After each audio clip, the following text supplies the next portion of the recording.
तो चलिए आज हम बात करते हैं अपने कंप्यूटर में जो आप विंडोज सर्वर 2016 में डोमेन कंट्रोलर किस तरीके से बनाते हैं। डोमेन कंट्रोलर बनाने के लिए आप कौन कौन से स्टेप का यूज करते हैं। तो सबसे पहले ये समझ लीजिए डोमेन कंट्रोलर होता क्या है। तो डोमेन कंट्रोलर जो होता है किसी भी नेटवर्क का एक सेंट्रल पॉइंट होता है जिसका यूज हम लोग डोमेन के अपने सर्वर के रिसोर्स वगैरह को कंट्रोल करने के लिए यूज करते हैं। तो आपके जो रिसोर्स हो गए, रिसोर्स का मतलब ऑर्गेनाइजेशन यूनिट हो गया, यूजर्स हो गए, कंप्यूटर्स हो गए, उनको आप मैनेज करने के लिए इस डोमेन कंट्रोलर का यूज करते हैं। जो कि ऑथेंटिकेशन वगैरह को कंट्रोल करता है। आपके कंप्यूटर में जो भी क्लाइंट्स होते हैं, क्लाइंट कंप्यूटर हो गए जो वर्क ग्रुप में वर्क कर रहे हैं, उनको आप डोमेन इन्वायरमेंट में ज्वाइन करा के और आप अपने सर्वर से उन कंप्यूटर्स को मैनेज कर सकते हैं। तो फर्स्ट मुझे रोल ऐड करना पड़ेगा। तो रोल ऐड करने से पहले हम अपने कंप्यूटर में कुछ सेटिंग्स को देख लेते हैं। तो सर्वर मैनेजर ओपन करते हैं। सर्वर मैनेजर ओपन किए।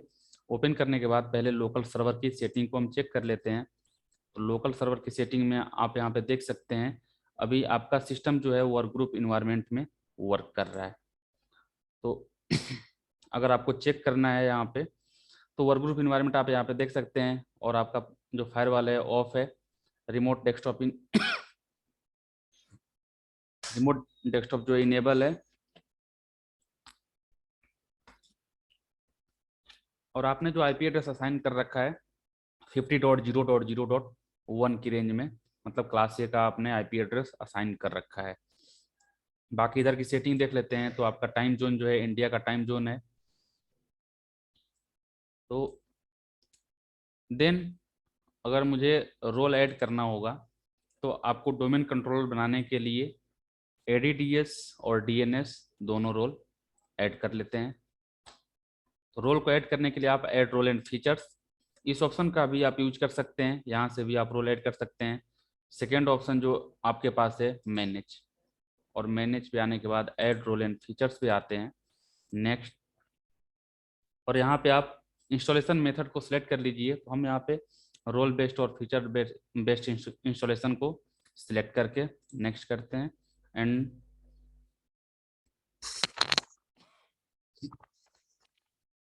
हियर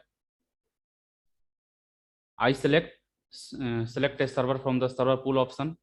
तो यहाँ पे ये पूछता है कि आप अपने सर्वर को जो भी आप इसमें रोल ऐड कर रहे हैं उसको कहाँ पर हार्ड डिस्क के कौन से स्पेस पे, सॉरी, किस लोकेशन पे आप सेव करना चाहते हैं। तो आप अगर अपने फिजिकल लोकेशन का यूज कर रहे हैं, फिजिकल हार्ड डिस्क का यूज कर रहे हैं, तो आप यहाँ पे select server from the server pool का यूज कर लेंगे। अगर आप वर्चुअल हार्ड डिस्क यूज कर रहे हैं तो आप सिलेक्ट वर्चुअल हार्ड डिस्क का यूज कर लेंगे। तो अभी मुझे अपना जो रोल है उसको फिजिकल हार्ड डिस्क में सेव करना है। तो select server from the server pool save कर लेते हैं और नेक्स्ट रहते हैं। यहाँ पे मुझे सिलेक्ट करना है, दो रोल चाहिए, एडीडीएस और डीएनएस। तो यहाँ पे देखिए सेकेंड जो है एक्टिव डायरेक्टरी डोमेन सर्विसेज, इस रोल को हम ऐड कर लेते हैं। और यहाँ पे आपको डीएनएस सर्वर का ऑप्शन दे रहा है। दोनों रोल सिलेक्ट कर लिए। सिलेक्ट करने के बाद नेक्स्ट फीचर, अगर आपको किसी फीचर की रिक्वायरमेंट है तो आप ऐड कर सकते हैं। बट बेसिकली डोमेन कंट्रोलर के लिए यहाँ से मुझे किसी फीचर की कोई रिक्वायरमेंट नहीं है। तो यहाँ से नेक्स्ट किए, नेक्स्ट, नेक्स्ट। अगर आप restart the destination server automatically if required पे चेक इन कर देते हैं, अगर सर्वर को ज़रूरत होगी रीस्टार्ट करने की तो रीस्टार्ट करेगा, अदरवाइज अगर ज़रूरत नहीं होगी तो रीस्टार्ट नहीं करेगा। तो यहाँ से हम सेलेक्ट कर लेते हैं, या अभी के लिए हम इंस्टॉल पे क्लिक करते हैं बिना सिलेक्ट किए। थोड़ी देर वेट करते हैं, थोड़ा टाइम लेगा रोल को ऐड करने के लिए। अब रोल को ऐड करने के बाद आप नेक्स्ट प्रोसेस, डोमेन कंट्रोलर को इंस्टॉल करने का प्रोसेस जो है उसको स्टार्ट करना है। तो थोड़ी देर के लिए हम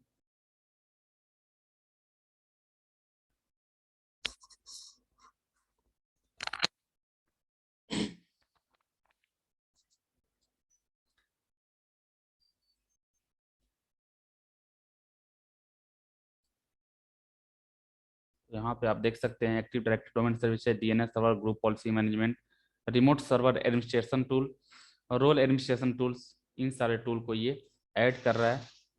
तो जब तक ये इंस्टॉलेशन कर रहा है थोड़ी देर के लिए हम स्किप कर लेते हैं। अब यहाँ पे देखिए आपका रोल जो है ऑलरेडी यहाँ पे ऐड हो चुका है। ऐड होने के बाद आपको यहाँ पे ऑप्शन दे रहा है promote this server to a domain controller.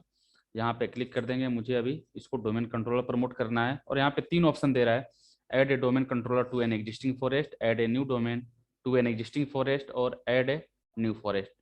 अगर आप अपने डोमेन कंट्रोलर को पहले से कोई आपने डोमेन बनाया हुआ है उसके साथ में आप ऐड करना चाहते हैं तो आप यहाँ पे सिलेक्ट कर सकते हैं। सेकेंड ऑप्शन जो है आप अगर अपने डोमेन कंट्रोलर को किसी चाइल्ड डोमेन के साथ ऐड करना चाहते हैं या एज ए चाइल्ड डोमेन इसको वर्क कराना चाहते हैं तो वहाँ पे आप सिलेक्ट कर सकते हैं। लेकिन मुझे अभी न्यू डोमेन कंट्रोलर क्रिएट करना है तो ऐड ए न्यू फॉरेस्ट पे क्लिक कर दिए। और यहाँ पे रूट डोमेन नेम ये पूछ रहा है तो रूट डोमेन नेम इसको हम प्रोवाइड कर देते हैं king.com। नेक्स्ट, आपने डोमेन कंट्रोलर का नाम ऐड कर दिया यहाँ पे जो कि root domain as a root domain work करेगा। तो आप एक फॉरेस्ट में king.com सॉरी इस फॉरेस्ट में आप king.com के नाम से रूट डोमेन क्रिएट करके अब यहाँ पे आपको नेक्स्ट प्रिपरेशन पे मूव करना है। और यहाँ पे आपको पासवर्ड और कंफर्म पासवर्ड पूछ रहा है। और ऊपर अगर आप देखेंगे तो यहाँ पे फॉरेस्ट फंक्शनल लेवल और डोमेन फंक्शनल लेवल, तो यहाँ पे हम कुछ भी चेंज नहीं करेंगे। आप इस फंक्शनल लेवल को विंडोज सर्वर टेक्निकल प्रीव्यू या विंडोज सर्वर 2016 के लेवल पे रख सकते हैं। एंड नीचे अगर आप देखेंगे तो यहाँ पे दे रहा है आपके पास जो डोमेन कंट्रोलर आप बना रहे हैं उसके पास क्या क्या कैपेबिलिटी है। तो डीएनएस सर्वर से रिलेटेड कैपेबिलिटी है और ग्लोबल कैटलॉग की कैपेबिलिटी है। रीड ओनली डोमेन कंट्रोलर इसके साथ अटैच नहीं है। तो यहाँ पे हम पासवर्ड असाइन कर देते हैं। आपको जो भी पासवर्ड असाइन करना होगा आप पासवर्ड असाइन कर दीजिए। नेक्स्ट नेक्स्ट, अब ये नेट बायोस नेम सर्च कर रहा है। तो आप जो है king.com के नाम से डोमेन कंट्रोलर बनाए हुए हैं तो यहाँ पे किंग नाम से या king1 के नाम से ये नेट बायोस नेम सर्च करके असाइन कर देगा। ये वेरीफाई कर रहा है। अगर आप इसको चेंज करना चाहते हैं, ये बाय डिफॉल्ट आपको एक नेम प्रोवाइड करता है, अगर आप इसको चेंज करना चाहते हैं तो आप चेंज भी कर सकते हैं। बट अभी हम इसके डिफॉल्ट नेट बायोस नेम के साथ नेक्स्ट करते हैं। नेक्स्ट करने के बाद अब आपको वेरिफिकेशन के सारे प्रोसेस को ये स्टार्ट करेगा और वेरीफाई करने के बाद इसको नेक्स्ट प्रोसेस के लिए प्रिपेयर कर देगा। अब यहाँ पे आपके एडीडीएस के डेटाबेस को सेव करने के लिए कुछ लोकेशन प्रोवाइड कर रहा है। तो अभी हम डिफॉल्ट लोकेशन सी ड्राइव के अंदर विंडोज के अंदर ये सारे डेटा को सेव कर रहा है। तो अभी हम डिफॉल्ट लोकेशन के साथ नेक्स्ट कर रहे हैं। नेक्स्ट किए और यहाँ पे आपका टोटल कॉन्फ़िगरेशन जो है यहाँ पे आप देख सकते हैं रेडी हो चुका है। अगर आप इसको स्क्रिप्ट को देखना चाहते हैं तो आप व्यू स्क्रिप्ट के क्लिक करके आप इसको देख सकते हैं। अदरवाइज नेक्स्ट, और नेक्स्ट करने के बाद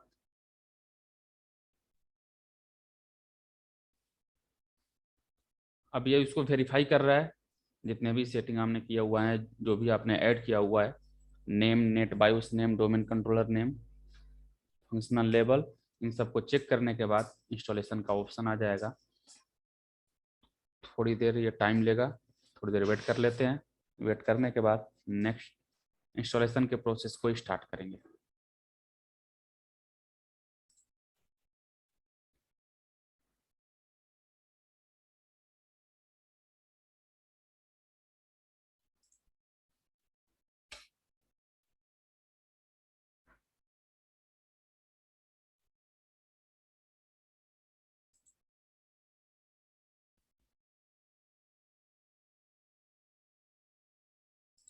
अब यहाँ पे देखिए ऑल प्रीक्विसाइड चेक पास्ट सक्सेसफुली इसने सारे प्रोसेस को पास कर लिया। अब यहाँ पे इंस्टॉलेशन पे क्लिक कर देते हैं। अब ये इंस्टॉलेशन प्रोसेस को स्टार्ट कर दिया।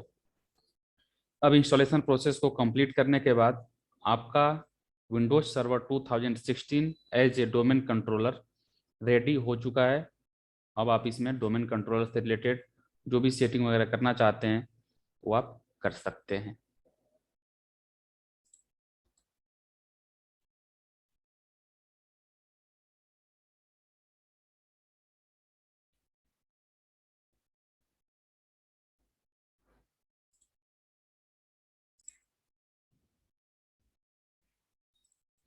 अब आप यहाँ पे देख सकते हैं आपका कंप्यूटर जो है डोमेन कंट्रोलर बन के रेडी हो चुका है। आपने king.com के नाम से डोमेन कंट्रोलर बनाया हुआ था और यहाँ पे king.com के नाम से आप लोकल सर्वर में आकर के चेक कर सकते हैं। यहाँ पे आपके डोमेन कंट्रोलर का नेम जो है king.com इनेबल हो चुका है।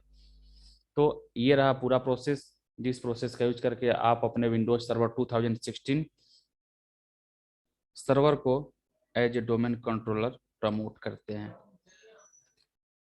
तो चलिए आज के लिए इतना ही, थैंक यू।